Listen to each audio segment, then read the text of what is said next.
감사함으로 하나님께 아뢰라. 오늘 말씀의 제목이 되겠습니다. 미국 의료학계 연구 결과에 따르면 제2차 세계대전 당시 미군은 전쟁터에서 약 35만 명이 목숨을 잃었다고 합니다. 그런데 본국에 있는 가족들 중에는 전쟁터에 나가 있는 자신들의 군인 자녀들에 대해서 염려와 근심으로 인해서 죽은 사람들이 100만 명이 넘었다고 합니다.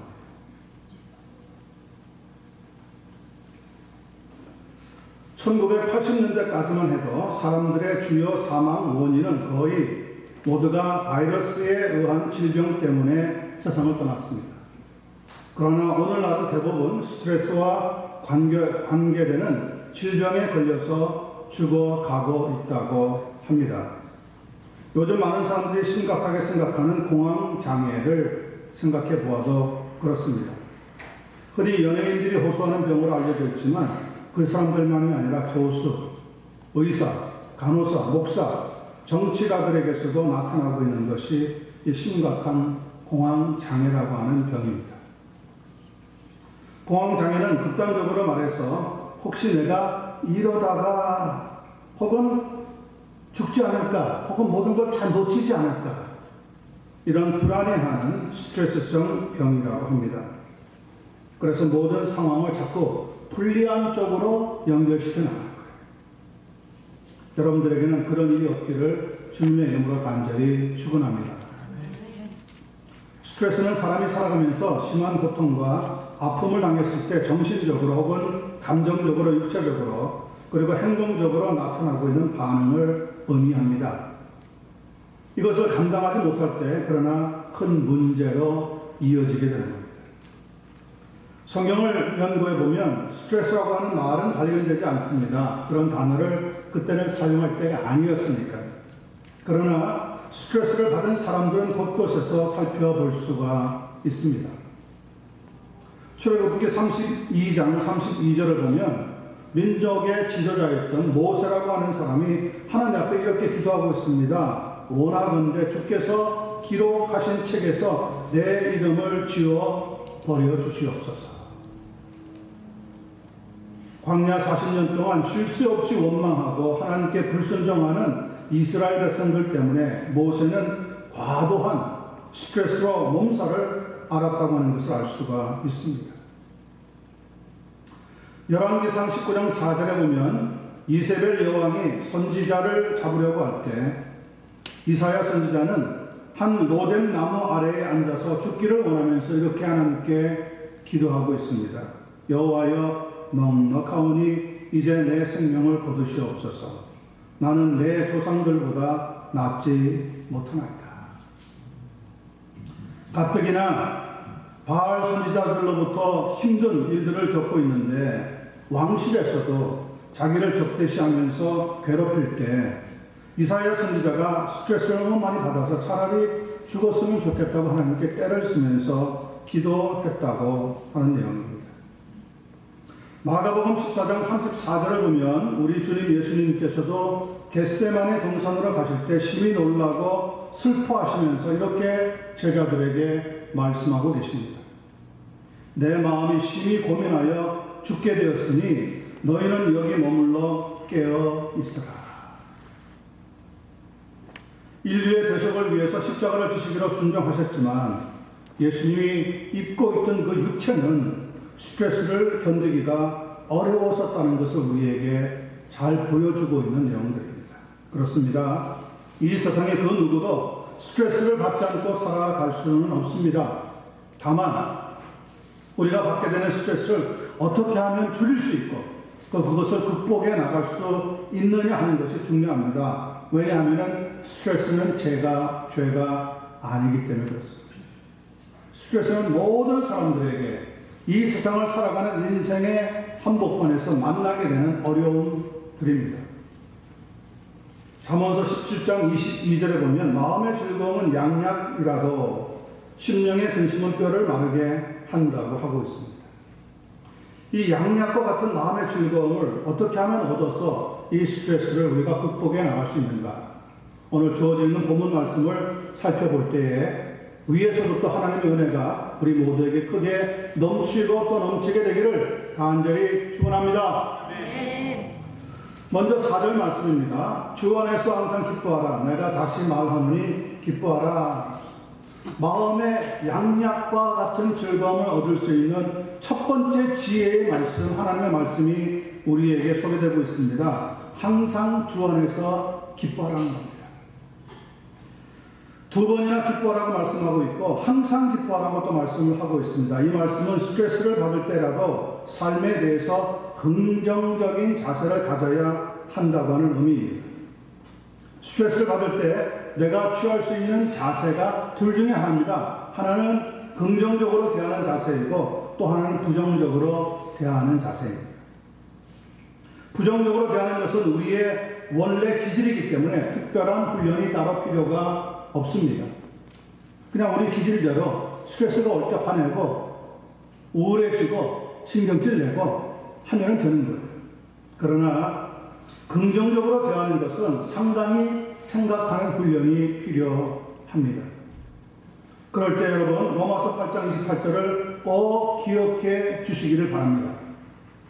우리가 알거니와 하나님을 사랑하는 자 곧 그의 뜻대로 부르심을 입은 자들에게는 모든 것이 합력하여 뭘 이룹니까? 선을 이루시느니라. 스트레스를 이겨낼 수가 있게 된다는 거죠. 한번 따라합시다. 모든 것이 합력하여 선을 이루느니라. 누구에게요? 하나님을 사랑하는 자. 하나님 편에 서서 하나님의 은혜와 하나님의 능력을 기대하면서 나가면 우리에게 부딪혀오는 스트레스들을 이겨낼 수가 있다는 겁니다. 사람에게는 영이 있기 때문에 자꾸 슬픈 것 좋아하고 외로운 것을 즐기면 그 삶이 어려운 한복판으로 들어가게 되어 있습니다. 그러나 자꾸 기뻐하고 좋아하고 희망을 노래하면 행복한 삶으로 인도함을 받는다고 성경은 말씀하고 있습니다. 스트레스를 얼핏 보면 환경이나 사건 속에서 만들어지는 것처럼 보이지만 실상은 대부분 자기 자신이 만든다는 것을 우리가 알아야 합니다. 물론 문제가 생깁니다. 그런데 이 문제를 다루는 내가 오히려 그 스트레스 때문에 더 큰 어려움 속으로 빠져버리는 것이 문제가 된다는 겁니다. 특별히 자기 생각이 많고 자기 주장이 강한 사람이 그렇지 않은 사람보다 스트레스를 훨씬 더 많이 받는다고 합니다. 제가 어제 아침에 아주 조금 스트레스를 받았습니다. 새벽 기도회를 하려고 하는데 평상시보다 성도들이 적게 나왔어요. 마음속에 약간 스트레스가 오더라고요. 아니 무슨 일이 있기 때문에 이럴까? 왜 다른 날보다 왜 적게 나왔을까? 마음에 찔리는 분들은 아멘 하시면 되고요. 그래서 마음속에서 약간 그런 불안한 그런 생각이 드는 거죠. 그러다가 문득 어떤 생각이 들었냐면 지난주 주일날 오후에 텍사스에서 교회에서 예배를 드리다가 웬 미친놈이가 들어와가지고 총을 쏘는 바람에 예배드리고 있던 20명이 죽고 31명인가가 부상을 입었다지 않습니까? 그 말씀이 그 뉴스가 딱 기억이 나는 거죠. 그래서 성도들이 오늘 새벽 기도에 일어나서 나오려고 하다가 아차 교회에 가면 오늘 혹시 어려움 겪지 않을까 하는 마음이 들어서 오지 않았나 보다. 그렇게 마음을 정리해버리고 나니까요. 마음속에 평강이 찾아오는 거 있죠. 여러분, 목회자도 별 사람이 아니에요. 목회자에게도 어려움이 있고 스트레스가 찾아와요. 이걸 내가 어떻게 핸들하느냐, 내가 어떻게 관리하느냐에 따라서 내가 그 스트레스 때문에 어려움을 겪을 수 있고 불안해할 수 있고요. 그 어떻게 말씀으로 이겨내느냐에 따라서 내 마음속에 다른 즐거움, 이길 수 있는 힘이 주어진다는 것을 알 수가 있습니다. 여러분, 하여튼 이제는 교회 예배 드리러 나오는 것도 평범한 일이 아닙니다. 큰맘 먹어야 돼요. 잘못하면 교회 안에서 무슨 일을 만날지 모르는 시대가 되어 버렸습니다. 스트레스가 생기려고 할 때 빨리 긍정적으로 생각하려고 하는 자세가 우리에게 필요하다고 하는 말입니다. 아마 우리 교회만이 아니라 다른 여타 교회들도 그날 아침 분명히 비슷한 형편이었을 것 같아요. 괜히 열받아가지고 세상에 어쩌면 그럴 수 있나 하면서 쭝얼쭝얼거리면 입술로 범죄하게 됩니다. 하나님 앞에서. 잠언서 4장 23절입니다. 구부러진 말을 네 입에서 버리며 삐뚤어진 말을 네 입술에서 멀리하라. 스트레스가 찾아올 때 입술로 범죄하지 말라는 거예요. 누구누구 때문에 그녀 승만 없었다면 뭐 어쩌고 저쩌고 세상에 나한테 누가 그럴 수 있나 이럴 저럴 수 있나 하면서 열올려 봐야 자기 손해라는 거예요. 그러므로 흥분하거나 열받지 말고 그래 그럴 수도 있지 라고 생각하실 수 있는 여러분과 제가 되기를 간절히 소원합니다. 감정적으로 스트레스를 해결하려고 하면 더 큰 어려움에 빠지게 되어 있습니다. 어떻게 하라고요? 항상 주 안에서 기뻐하는 성도가 되시라고 성경은 격려하고 있습니다. 그 말씀 믿고 마음속에 기쁨을 창조하시고 어려운 일이 있어도 얼굴에 기쁨을 나타낼 수 있는 하나님의 종들 되시기를 예수님의 이름으로 간절히 축원합니다. 아멘. 두 번째 5절 말씀 보겠습니다. 어떻게 하면 우리가 양약과 같은 마음의 즐거움을 얻을 수 있는가? 너희 환영을 모든 사람에게 알게 하라. 주께서 가까우시느니라. 여기에 보니까 어떻게 하라고 그랬습니까? 우리의 관용을 다른 사람들에게 베푸라는 것. 다른 사람들에게 알리라는 거예요. 이 관용을 영어 성경에는 gentleness라고 적어놨지만 다른 단어로는 generosity를 사용하기도 합니다. 남의 잘못 따위를 너그럽게 받아들이거나 용서한다고 하는 의미를 가지고 있습니다. 여러분 이 관용의 반대어가 뭔지 아세요? 혐오입니다.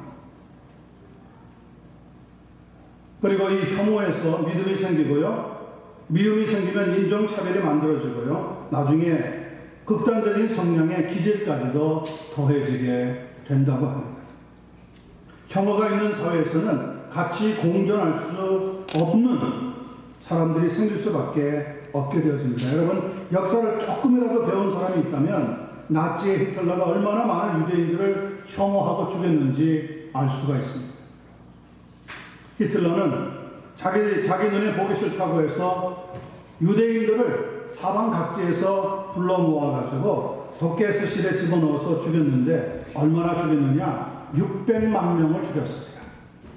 역사에는 홀로코스트라고 되어 있는 사건이 터졌습니다. 그런데 히틀러보다 더 악질이 사실은 역사에 또 한 사람 있습니다. 그 사람은 구소련의 스탈린입니다. 스탈린은 24년 동안 철권 통치를 했는데요. 24년 동안 무려 4천만 명 이상의 인민을 대숙청이라고 하는 명분으로 학살하고 말았답니다. 600만 명은 게임도 안 되는 거예요. 24년 동안 자기 동족인데 자기 앞에 거추장스럽다고 자기 정권 앞에 있으면 방해가 된다고 숙청한다고 하는 말로 수많은 사람들을 죽여나갔어요. 그 시대에는요, 죽는 게 사는 것보다 더 쉬웠답니다. 그런데 이놈이 신학교 출신이랍니다. 신학교에 가서 하나님의 사랑이나 예수님의 은혜에 대해서 배워도 한참 잘못 배운 사람인 거죠. 그렇습니다, 여러분. 하나님 말씀도 잘못 배우면 관용이 아니라 혐오를 가지는 사람으로 전락하고 만다는 거예요. 교회에 어려움을 주는 사람들이 누굽니까? 말로는 하나님을 사랑한다 그러면서도 하나님의 사랑이 무엇인지 잘 몰라요. 자기 눈에, 자기 마음에, 자기 생각이 안 들면 문제를 일으켜버리는 거예요. 그런 사람들은 다른 사람들을 혐오한다는 것을 알 수가 있습니다. 관용이라고 하는 덕은 하나님의 은혜를 받지 않고서는 생각할 수 없는 단어입니다. 그러므로 우리 성도들은 주일날 예배드리고 집에 돌아가게 되면 제가 부탁을 드립니다. 여러분 자녀들을 야단치거나 책망하지 마십시오. 왜요? 주일날은 하나님 말씀 듣고 그 말씀의 은혜를 받아서 행복하고 기뻐야 하는 날이거든요. 혹시 야단칠 일이 있더라도 그래, 너 오늘 주일이기 때문에 살았다. 내가 화낼 것은 내일 할게 하면서 그 받았던 말씀의 은혜를 잃어버리면 안 되는 거예요. 거기에서 저버려가지고 은혜 다 썼고 나면 한 주간이 얼마나 복잡하고 힘든지 몰라요. 혹시 남편이나 아내가 주일날 부딪힐 일이 있으면 오늘 주일이지, 나는 이 기쁨의 즐거움을 계속 내일 아침까지 간직할래. 그러면서 여러분 절제할 수 있는 한 분 한 분이 되기를 바랍니다. 저희 교회는 그런 분이 없는 줄 압니다. 장로님 그런 일 없죠? 예, 없습니다. 자, 우리 모든 교인들 예배 마치고 주일날 교회집으로 돌아가면 행복이 충만한 한 분 한 분 되기를 간절히 소원합니다. 오늘 성경의 말씀 보니까 관용을 베푸며 살면은 마음의 즐거움을 얻게 되지만 남을 혐오하면서 살면 그 영혼이 말라버린다고 가르쳐주고 있습니다. 잠언 17장 22절입니다. 마음의 즐거움은 양약이라도 심령의 근심은 뼈를 마르게 합니다. A cheerful heart is good medicine, but a crushed spirit dries up the bones. 여러분, 양약이라고 하는 것은 good medicine, 좋은 약이라는 거예요. 좋은 약. 사람의 몸에 꼭 필요하고 좋은 양약, 좋은 약은 그 메디슨은 가격이 상당히 비쌉니다. 그리고 때로는 의사의 처방이 있어야지만 살 수 있는 것이 양약입니다. 그럴지라도 의사가 아무리 처방해서 양약을 줄지라도 그 메디슨이 우리의 마음에 즐거움을 줄 수 있는 양약은 되지 못합니다. 이 세상에서 누구도 우리에게 마음의 즐거움이라고 하는 양약을 줄 수 있는 사람은 없습니다.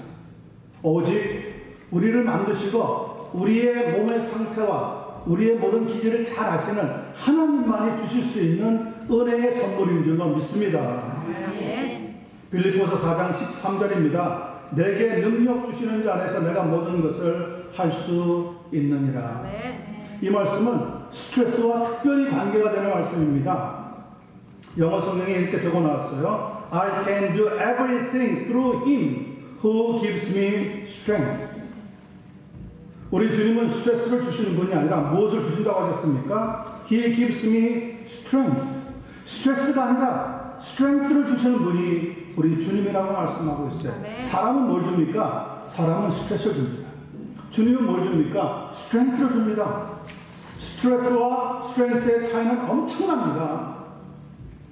스트레스가 쌓이면 우리 몸에 병이 듭니다. 그러나 주님이 주시는 스트렝스를 받으면 모든 것을 감당할 수 있는 귀한 주의 종들이 되는 줄로 믿습니다. 주님께서는 스트렝스라고 하는 능력을 우리에게 주셔서 스트레스를 이길 수 있도록 도우신다고 했습니다. 관용은 바로 그 하나님의 능력이 되는 겁니다. 힘이 있으면 여유가 생깁니다. 지혜가 있으면 결코 서두르지 않습니다. 성령의 충만함이 있으면 즐거워지게 되어 있습니다. 따라서 우리에게 뭐가 필요합니까? 관용의 힘이 필요합니다. 성격이 까다롭고 예민한 사람은 관용을 베풀기가 어렵다고 합니다. 왜요? 육신적인 크리스천일 가능성이 높기 때문에 그렇습니다. 카널 크리스천, 말로만 하나님 믿는 사람이다, 말로만 나 예수 믿는 사람이야 하면서 자기 성질 다 부리는 사람은 관용을 절대 베풀 수가 없습니다. 그러나 성격이 원만하고 온순하고 베풀기를 좋아하는 사람에게는 이 관용의 은혜가 흘러 넘치게 되어 있습니다. 그것은 그 사람이 영적인 사람으로 변화되었기 때문입니다. 여러분, 육신적인 그리스도인으로 살지 마시고 영적인 그리스도인으로 살아가시면서 이 관용의 은혜와 관용의 능력을 베풀 수 있는 한 분 한 분 되시기를 예수님의 이름으로 간절히 축원합니다. 세 번째 6절입니다. 우리 마음의 양약과 같은 즐거움을 어떻게 하면 얻을 수 있는가? 6절에 보니까 아무것도 염려하지 말고, 염려는 어디에서 나온다고요? 과도한 스트레스가 쌓이면 염려가 흘러나오게 되어 있습니다. 아무것도 염려하지 말고 다만 모든 일에 기도와 간구로 너희 구할 것을 감사함으로 하나님께 아뢰라. 여기에 아주 중요한 서로 대조되는 단어가 기록되어 있습니다. 그것은 염려와 감사라고 하는 단어입니다. 두 단어는 완전히 다른 의미를 가지고 있는 단어입니다. 염려는 부정적인 생각을 말하고 감사는 적극적인 생각을 가르쳐주고 있습니다. 로마서 8장 6절입니다. 육신의 생각은 사망이요 영의 생각은 생명과 평안이니라. 그러니 우리가 하나님 앞에 자꾸 부정적으로 생각하고 삶을 살아가면 염려가 떠나지 않고 쌓입니다. 그리고 참 이 염려라는 놈은요 하나만 오는 게 아니라 꼭 자기 친구들을 데려옵니다. 그래서 염려와 근심과 걱정이라고 하는 친구가 와서 우리의 삶을 완전히 망쳐버립니다. 어떤 사람은 우울증에 빠져가지고 헤어나오지를 못합니다. 어떤 사람은 멀쩡한 대낮인데도 밖에 나가는 것을 꺼려합니다. 그러니 정상적인 삶이 아니라 비정상적인 삶을 살아갈 수밖에 없다는 거예요. 여러분 가끔씩 나와서 하늘을 쳐다보시기 바랍니다. 여러분 언제 마지막으로 저 하늘을 쳐다본 적이 있습니까? 대부분의 사람들이 요즘 하늘을 잘 쳐다보지 않는다고 해요. 그런데 성도는 자꾸 위를 바라보는 사람이 계셔요. 한 번씩 목을 딱 꺾고 위를 바라보세요. 그러면 위에서 하나님이 내가 너를 지켜주노라 말씀하시는 고요한 가운데 세미한 가운데 들리는 하나님의 격려의 말씀을 듣게 될 줄로 믿습니다. 아멘. 염려투성이의 삶은 그래서 사망으로 끝마치고 맙니다. 그러나 감사가 풍성한 삶은 하나님을 기쁘게 할 수가 있습니다. 시편 51편 23절엔 이렇게 말씀하고 있습니다. 감사로 제사를 드리는 자가 나를 영화롭게 하나니 그의 행위를 옳게 하는 자에게 내가 하나님의 구원을 보이리라. 중요한 것은 기도하기는 기도하되 감사함으로 기도하라고 가르쳐주고 있다고 하는 말씀입니다. 세계적인 자동차 회사가 미국의 GM, 제너럴 모터스로 알려져 있습니다. 이 GM에서 한때 최고의 엔지니어로 일했던 찰스 캐터링이라고 하는 사람이 있었는데 이 사람은 빈틈없는 기술로 업계에서는 물론 사회적으로도 아주 유명한 그러한 기술을 가지고 있는 사람이었습니다. 어느 날 한 모임에서 사회자가 그의 그 신화적인 손을 높이 쳐들면서 캐터링 씨, 이 손으로 당신이 한 일 중에서 가장 중요한 일이 무엇이었습니까? 라고 물어보았답니다. 사회자는 물론이고 그 자리에 참석했던 모든 사람들이 그의 입에서 제가 새로운 자동차를 만든 것입니다. 이런 말이 나올 줄 기대하고 있었는데 뜻밖에도 이렇게 자기의 말을 하더랍니다. 이 손으로, 제 이 두 손으로 한 일 중에서 가장 중요한 일은 두 손을 잡고 하나님께 기도했던 일입니다. 여러분, 세상에 있어서 하나님께 기도하는 사람들이 있어요. 그리고 하나님께서는 그렇게 기도하는 사람을 결코 물리치시지 않는다는 거죠. 지혜를 더해 주시고요. 기술을 더해 주시고요. 정보를 더해 주시고요. 무언가 새로운 창조를 향해서 나갈 수 있도록 하나님의 역사의 손길이, 능력의 손길이 이끌어 주게 된다는 거예요. 그런데 우리 하나님께서는 오늘 이 세상에서 이 중요한 기도를 하지 않는 사람들이 있다는 것을 알고서 아주 이상하게 생각하십니다.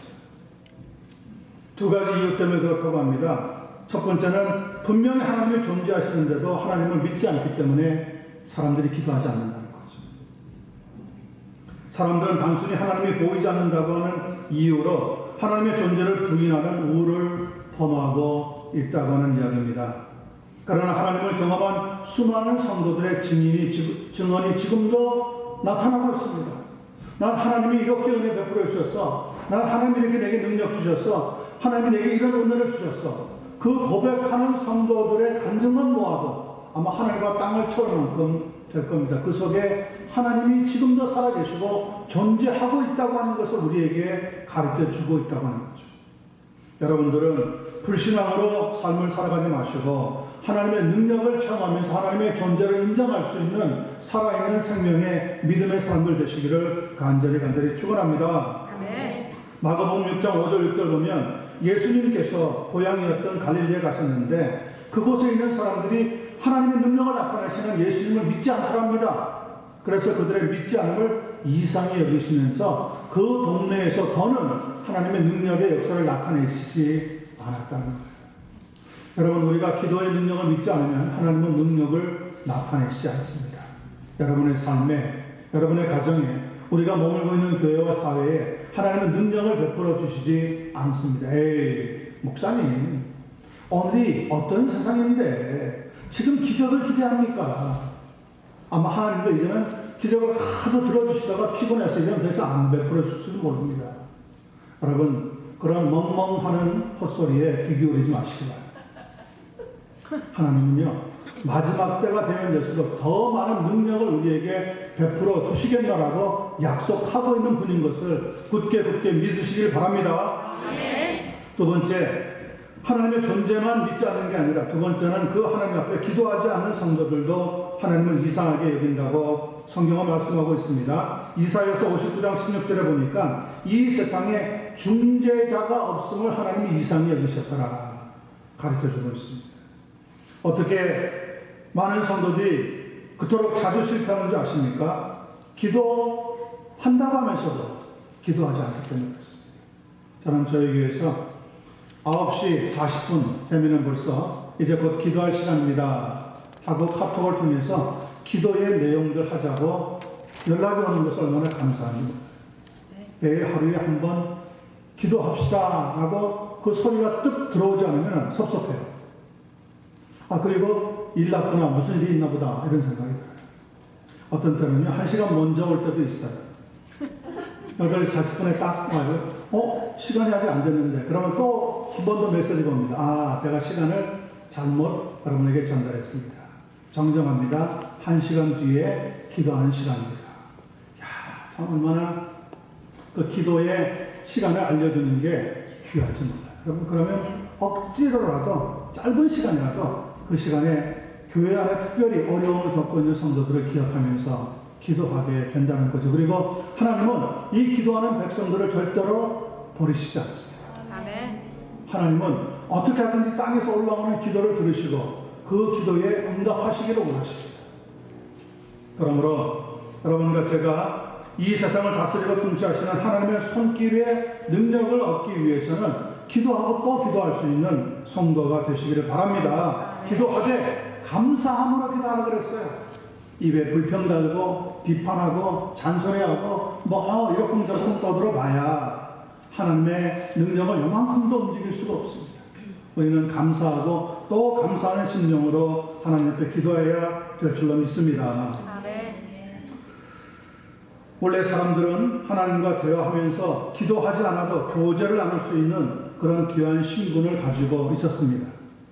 그러나 마귀의 유혹에 넘어가서 하나님의 말씀에 불순종하면서 범죄함으로 하나님을 떠나게 되었고요. 이제는 교제하고 대화할 수 있는 모든 축복을 잊어버리고 말았습니다. 그래서 사람들이 만들어낸 게 뭡니까? 종교라는 걸 만들어낸 거예요. 종교에서는 뭘 얘기합니까? 대상이 누군지 모르지만 하여튼 하늘에 있는 신을 언급하면서 빌고 또 빌고 지성이는 감천이라고 내가 그렇게 하면은 무언가 이루어진다는 거예요. 맞아요. 무언가 일어납니다. 그런데 살아계신 하나님 앞에 분명한 기도를 예수님의 이름으로 드린다면 하나님은 더 큰 능력을 우리에게 베풀어 주실 줄로 믿습니다. 여러분, 세상의 신도 그런 엉성한 기도를 듣고 나름대로 응답한다고 하는데, 여러분, 우리 하나님께서 하나님의 백성들이 감사하면서 기도하는데 그 기도를 들어주시지 않을 리가 없습니다. 왜냐하면 우리가 하나님의 자녀가 되었기 때문에 그렇습니다. 요한복음 1장 12절이죠. 영접하는 자 곧 그 이름을 믿는 자들에게는 하나님의 자녀가 되는 권세를 주셨느니라. 여러분과 저는 예수 그리스도를 나의 구주로 영접하고 그 예수님을 믿으며 따라가고 있는 하나님의 귀한 백성들인 줄로 믿습니다. 되기를 바랍니다. 기도할 수 있는 자격은 하나님의 자녀들밖에 없어요. 그래서 우리는 예수님의 이름으로 기도할 때 우리 예수님께서는 그 기도의 귀한 제목들을 하나님의 능력으로 우리에게 응답하여 주셔서 우리 마음속에 즐거운 양약과 같은 아름다운 치료의 역사들이 일어나게 되는 줄 믿습니다. 그런 은혜를 누리시기 바랍니다. 마지막 7절입니다. 결론 부분입니다. 자, 이렇게 우리의 마음속에 주 안에서 기뻐하고 우리의 관용을 사람들에게 알게 하고 염려 대신에 감사함으로 하나님께 기도하면 그 다음에 결과입니다. 어떤 일이 발생합니까? 7절입니다. 그리하면 모든 지각에 뛰어난 하나님의 평강이 그리스도 예수 안에서 너희 마음과 생각을 지키시리라. 평강이 하나님께서 우리의 마음과 생각을 지켜주시겠다고 약속하고 있습니다. 한 가지, 원 컨디션, 한 가지 조건이 있어요. 이 모든 데에 대해서 우리가 마음의 즐거운 양양을 주시고 기도의 응답을 주시겠다고 약속하셨는데 한 가지 조건이 있어요. 그것은 내가 어디 안에 있어야 된다고요? 그리스도 예수 안에 있을 때. 믿습니다. 주님을 따라갑니다. 사랑합니다. 찬양합니다. 아무리 고백해도 그리스도 예수 안이 아니라 밖에 나가서 엉뚱한 짓 하면서 그렇게 하면 마음속에 즐거운 양약의 역사가 일어날 수 없다는 거죠. 없다는 거예요. 하나님께서 우리에게 평강을 주셔야 우리는 평안을 누릴 수 있죠. 내 마음이라고 해서 내 마음대로 할 수가 없다는 겁니다. 그러므로 하나님께서 우리의 마음을 다스려 주시기를 기도하시는 여러분과 제가 되기를 바랍니다. 여러분, 평강은 빼앗는 것이 아닙니다. 돈은 벌 수 있어도 평강은 벌 수가 없습니다. 출세를 얻어낼 수는 있지만 평안의 잠을 얻어낼 수 있는 것은 아닙니다. 평강은 하나님의 선물입니다. 우리가 싸워서 얻을 수 있는 게 아닙니다. 혹은 돈 주고 살 수 있는 것이 아닙니다. 성 어거스틴이라고 하는 사람은 이렇게 말했다고 합니다. 내가 하나님을 발견하기까지는 그 어디에서도 참 평안을 얻을 수가 없었노라. 맞습니다. 우리가 하나님을 발견하고 그 하나님과 함께 살아갈 때 우리의 심령의 평강이 넘치게 되는 겁니다. 어쩌면 지상에서 가장 뛰어났을 천재 수학자여 물리학자이기도 했던 블레이즈 파스칼이라고 하는 사람은 또 이렇게 이야기했다고 합니다. 사람의 마음속에는 빈 공간이 있습니다. 그래서 이 빈 공간에 뭘 아무리 집어넣어도 허무할 수밖에 없다는 거죠. 마치 밑 빠진 독처럼 아무리 갖다가 우리의 마음속에 뭘 채우려고 해도 채울 수가 없다는 거예요. 그래서 허무가 찾아오고 외로움이 찾아오고 고독이 찾아오게 된다는 거죠. 이 빈 공간은 이 세상에 무엇으로도 채울 수가 없고 오직 하나님만이 채울 수 있습니다.